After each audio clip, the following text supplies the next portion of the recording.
Hello and welcome. I'm Thomas Porteous and you're watching NewsX World. Let's dive in to the top headlines. Canadian Prime Minister Mark Carney arrives in Kyiv as a special guest for Ukraine's Independence Day, vowing unwavering support and backing a just and lasting peace. His visit comes as Russian forces claim new gains in Donetsk, with the three-year war showing little sign of a settlement.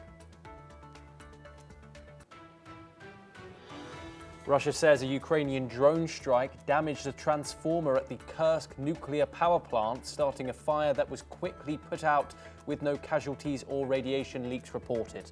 The incident came as Ukraine celebrates Independence Day, while the UN nuclear watchdog urged both sides to show restraint.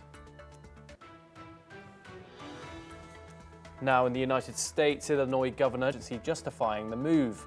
Trump has already sent 2,000 troops to Washington and says he will extend the policy to Chicago and New York as part of his crime crackdown. Tens of thousands joined pro-Palestinian rallies in cities across Australia as tensions with Israel deepen after Canberra recognised a Palestinian state. Organisers claim some 350,000 people marched nationwide, though police put numbers far lower, with large turnouts in Sydney, Melbourne and Brisbane. Thick smoke rose above Gaza City after fresh Israeli strikes today, just 2 days after a UN-backed body declared the area in famine. The IPC says Gaza City and its surrounding areas face catastrophic conditions, even as Israel presses its military campaign.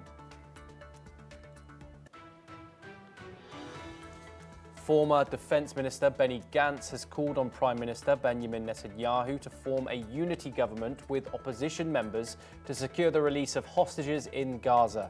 The move would sideline far-right coalition partners who oppose any deal with Hamas, even as Israel threatens to destroy Gaza City if hostages are not freed.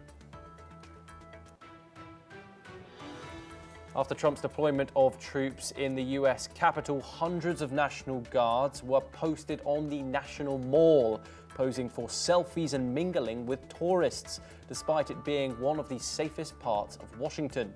City leaders call it a show of force by President Donald Trump, while soldiers say they'll doubt they'll see any action.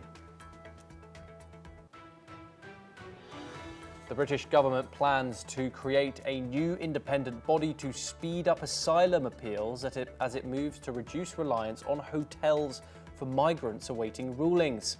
Home Secretary Yvette Cooper says the reforms will tackle unacceptable delays amid growing public pressure and nationwide protests against the policy.